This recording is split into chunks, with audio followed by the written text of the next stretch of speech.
Hello guys welcome back to mister Chinmay YouTube channel job पाई हेउ कि स्टडी पाई सब जगह रेसिडेंस सर्टिफिकेटर आवश्यकता अच्छी जदि आपण पाखे लैपटॉप अच्छी कि स्मार्टफोन अच्छी ताहले कौन चिंता करिवार आवश्यकता नहीं आपण निजे घर बसी रेसिडेंस सर्टिफिकेट आपण आवेदन करें ता सहित डाउनलोड करें से आपण मैंने भिडटी को स्टार्ट रु पूरा एंड पर्यंत देखु स्किप करतु नहीं जदि यही इंटरेस्टिंग वीडियो आपण सांग मानू शेयर करने को चाहती ताले शेयर बटन रे क्लिक करी आपण सांग मानू शेयर कर दिखाँ जदि नुआ भाव आम चैनल जोड़ित होती सब्सक्राइब करी बेल आइकन को दबाई दे आपण वीडियो टी लाइक कर दिखाँ चलतु वीडियो टी आरंभ करवा।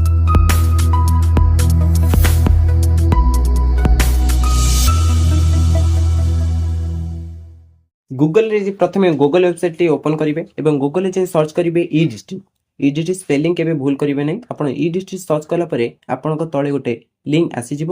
से क्लिक कर सारापर आपण पाखे यही प्रकार एक होम स्क्रीन ओपन हो प्रथम जो होम स्क्रीन टी देइछि एवं लिंक टी देइछि ई डिस्ट्रिक्ट ओडिशा से आपण क्लिक कर क्लिक कर सारापर आपण पाखे ई सर्टिफिकेट एक होम स्क्रीन अर्थात ई डिस्ट्रिक्ट गोटे होम स्क्रीन ओपन हो सब प्रकार सर्टिफिकेट दि जाइए आम रेसिडेंस सर्टिफिकेट दरकार क्लिक कले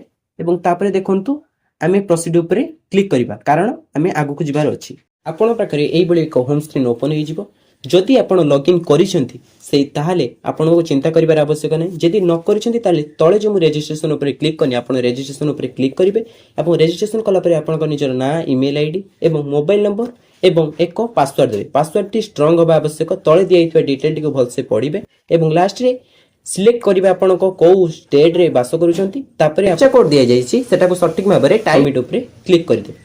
आपण सामने यही एक स्क्रीन आपको देखा मिल तापर आपण निजर लॉगिन आईडी अर्थात निजर मोबाइल नंबर दे आपण लॉगिन करें और सठिक भाव में देलापर तले दिया ओटीपी किंबा स्ट्रंग पासवर्ड आपण ओटीपी माध्यम देवे अर्थात नहले आपण निजर स्ट्रंग पासवर्ड दे पारिबे एवं से सब कार्य समाप्त पर आपण जो कैप्चा कोड दि जाटा सठिक भाव में टाइप करेंगे एवं तले आपणकर से ग्रीन स्क्रीन लॉगिन हो जाए आपण लॉगिन उपर क्लिक करेंगे यापर आपण सामने एक application form of residence certificate एक फॉर्म आपण सामने एक देखा मिल आपण निजर ए समस्त डिटेल आपन को सठिक भाव में देवाक पड़ो प्रथम आपण ए निजर श्री कि श्रीमती अर्थात मिस अर्थात आप जदि पुरुष ताहले श्री देवे जदि आप मैरेज कर श्रीमती देवे एवं जदि आप न मैरेज कर मिस दे पारिबे एवं एप्लिकेशन रे कहा नाम रे कहा केउ व्यक्ति पई आपण रेसिडेंस सर्टिफिकेट अप्लाई करछन ता नाम मध्ये सठिक भाव में देवाक पड़ो नामटी को सठिक भाव में दलापर आपण निजर जेंडर अर्थात आपण फीमेल कि मेल आपण सठिक भाव में देवाक पड़ो तापर आपनकर मैरिज स्टेटस रे आपण मैरिज कि अनमैरिड अर्थात विवाहित कि अविवाहित ताकू दबाक पड़ो एवं चॉइस एंड फाइल जो दि जाइए सेति मध्य आपण निजर प्रोफाइल फोटोटी को सठिक भाव में देव सठिक भाव में मात्र अर्थात आपण से प्रोफाइल फोटोटी 20 KB रु 250 KB मध्य रहिबा आवश्यक तापर निजर एज जानिया निजर आधार कार्ड रे जो एज अछि ताकू 2024 रे फेडी मध्य आपण निजर एज मध्य काढी पारिबे समस्त डिटेल्स देई सालिबा पर आपण निजर बापांका नाम एवं निजर आधार कार्ड एवं निजर माँ का नाम एवं हस्बैंड अर्थात जदि कौन सी महिला थी स्वामी का नाम एवं निजर मोबाइल नंबर एवं इमेल आईडी दबाक पड़ो इमेल आईडी प्रयोजन जदि आपनकर आवश्यक अछि इमेल आईडी अछि ताले आपण इमेल आईडी देई देबा आवश्यक या को स्क्रॉल करा परे आपनकर उटे प्रेजेंट एड्रेस अर्थात स्थायी बासिंदार आपनकर फॉर्म आसी जिवो आपण प्रथमे निजर एक डिस्ट्रिक्ट अर्थात जो डिस्ट्रिक्ट रे आपण बास करछन से डिस्ट्रिक्ट टाको देबे एवं तापरे तहसील आपण निजर तहसील टाको देबे तापरे आपण को ग्राम रे बास करछन्ती ताकू मध्य देबे एवं आरआई एटा ऑटोमेटिकली आपनकर आसी जिवो एवं आपण विलेज लिस्ट आपण जदी विलेज जदी लिस्ट रे आसु नै आपण विलेज लिस्ट रे क्लिक करी आपनकर ग्रामर नाम मध्य देई पारिबे एवं तापरे आपण पुलिस स्टेशन निजर जे पुलिस स्टेशन रे आपनकर अछि से पुलिस स्टेशन टा देबे एवं आपनकर जे पोस्ट ऑफिस अछि ताहाक मध्य सठिक भाव में फिलअप करिवे एवं आपण रेसिडेंस रे अर्थात आपनकर जे देछि ईयर आपण विवाहित काल ठारू वर्तमान पर्यंत स्थायी बासिंदा केते वर्ष रहिचंती ताकू सठिक भाव में मध्य देबा आवश्यक एवं जो मंथ देछि ईयर अर्थात वर्ष सेपट रे देबे एवं मंथ मध्य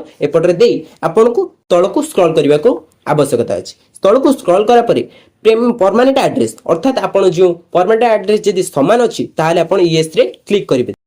एहा को स्क्रॉल करा परे आपण सामने रे आसीबो जे if an any person other than application the application অর্থাৎ যদি ଆପଣ ଯଦି ଆପ୍ଲାଏ କରୁଛନ୍ତି ତାହେଲେ ଆପଣ নো ଉପରେ କ୍ଲିକ୍ କରିଦେବେ ଅର୍ଥାৎ ଆପଣ କୌଣସି କରିବା ଆବଶ୍ୟକତା ନାହିଁ ଯଦି ଆପଣଙ୍କର ଅନ୍ୟ କେହି ଯଦି ଆପ୍ଲାଏ କରୁଛନ୍ତି ତାହେଲେ ସେ ଇଏସ୍ ଉପରେ କ୍ଲିକ୍ କରିବା ଆବଶ୍ୟକତା ରହିଛି ତାପରେ ହେଉଛି ପର୍ପୋଜ ପର୍ପୋଜରେ ଆପଣ କଣ ପାଇଁ ଆପଣ ଆପ୍ଲାଏ କରୁଛନ୍ତି ଆପଣ କୌଣସି ଯୋଜନା ପାଇଁ କିମ୍ବା ଆପଣ ବିଜନେସ୍ ରିଲେଟେଡ୍ ଅର୍ଥାৎ ଜବ୍ ପାଇଁ ଆପ୍ଲାଏ କରୁଛନ୍ତି ଆପଣ ଯେକୌଣସି ମାଧ୍ୟମରେ ପାଇଁ ଆପ୍ଲାଏ କରୁଛନ୍ତି ତାହା ଆପଣ ଏଥିରେ ଫିଲ୍ଅପ୍ କରିଦେବେ ମୋ ମତରେ ସର୍ଭିସ ପାଇଁ ମୁଁ ଆପ୍ଲାଏ କରୁଛି ସେଥିପାଇଁ ମୁଁ ସର୍ଭିସ ଉପରେ କ୍ଲିକ୍ କରିଦେବି ତାପରେ ତଳେ ଦିଆଯାଇଛି ପ୍ଲେସ୍ ଆପଣ କେଉଁଠାରେ ସ୍ଥାୟୀ ବାସିନ୍ଦା ହୋଇ ରହିଛନ୍ତି ସେ ପ୍ଲେସ୍ରେ ଆପଣ ନା ସିଲେକ୍ଟ କରିସାରିଲା ପରେ ଅର୍ଥାৎ ଟାଇପିଂ କରିସାରିଲା ପରେ ଆପଣ ଏଗ୍ରି ବଟନରେ ଆପଣ କ୍ଲିକ୍ କରିଦେବେ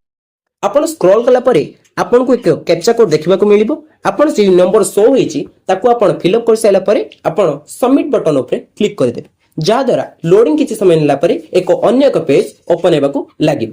ଏଥିରେ ଆପଣ ଯଦି କୌଣସି ତ୍ରୁଟି ଅଛି ତାହେଲେ ଆପଣ ଏଡିଟ୍ ଉପରେ କ୍ଲିକ୍ କରି ତାହାକୁ ସଂଶୋଧନ ମଧ୍ୟ କରିପାରିବେ ନହେଲେ ଆପଣ ଆଟାଚିଂ ଏନେକ୍ସର ଉପରେ କ୍ଲିକ୍ କରି ଅନ୍ୟ ଏକ ପେଜ୍ରେ ଆପଣଙ୍କ ସାମ୍ନାରେ ଓପନ୍ ହେବ ଏଥିରେ ଯେଉଁ ଡକୁମେଣ୍ଟ ଦିଆଯାଇଛି ଆପଣ ବିଭିନ୍ନ ପ୍ରକାର ଡକୁମେଣ୍ଟ ଦିଆଯାଇଛି ମୁଁ ଏଥିରେ କପି ଫର ROR ମୁଁ ସିଲେକ୍ଟ କରିବି ସିଲେକ୍ଟ କରିସାରିଲା ପରେ ଚଏସ୍ ଆଣ୍ଡ ଫାଇଲରେ ମୁଁ କ୍ଲିକ୍ କରିବି ଚଏସ୍ ଆଣ୍ଡ ଫାଇଲରେ ଯେଉଁ ଡକୁମେଣ୍ଟ ଦେବେ ସେ ତାହା ଜେପିଜି ଫର୍ମରେ ରହିବା ଆବଶ୍ୟକ ତାପରେ ଆପଣ କ୍ଲିକ୍ କରି ତାକୁ ସବମିଟ୍ କରିସାରିଲା ପରେ ଆପଣ ସିଲେକ୍ଟରେ ଆପଣ ନିଜର ଅନ୍ୟ ଏକ ଅଦର ଡକୁମେଣ୍ଟ ମଧ୍ୟ ସବମିଟ୍ କରିପାରିବେ ଅଦର ଡକୁମେଣ୍ଟରେ ମୁଁ ଆଧାର କାର୍ଡ ସିଲେକ୍ଟ କରିବି ଏବଂ ଏହି ଡକୁମେଣ୍ଟ ଆଧାର କାର୍ଡ ମଧ୍ୟ ଚଏସ୍ ଆଣ୍ଡ ଫାଇଲରେ କ୍ଲିକ୍ କରି ମଧ୍ୟ ତାକୁ ସବମିଟ୍ କରିବି ସବମିଟ୍ କରିସାରିଲା ପରେ ସେଭ୍ ଆଣ୍ଡ ନେକ୍ସଟରେ କ୍ଲିକ୍ କରି ବା ପରେ ଅନ୍ୟ ଏକ ପେଜ୍ ଓପନ୍ ହୋଇଯିବ ଏହାପରେ ଆପଣଙ୍କ ସାମ୍ନାରେ ଏକ ସଠିକ ଭାବରେ ଆପଣଙ୍କ ସମସ୍ତ ଡିଟେଲ ଫିଲ୍ଅପ୍ ହୋଇସାରିଲା ପରେ ଏକ ଫର୍ମ ଆପଣଙ୍କୁ ଦେଖିବାକୁ ମିଳିବ ସେ ଫର୍ମରେ ଆପଣଙ୍କର ଡିଟେଲ ସବୁ ସଠିକ ଭାବରେ ଫିଲ୍ଅପ୍ ହୋଇଯାଇଛି ତାପରେ ଆପଣ ଏହା ତଳେ ସ୍କ୍ରୋଲ କଲା ପରେ ଆପଣ ସବମିଟ୍ ଉପରେ କ୍ଲିକ୍ କରିବେ କ୍ଲିକ୍ କରିସାରିଲା ପରେ ଆପଣଙ୍କର ପାଖରେ ଗୋଟେ ରସିଦ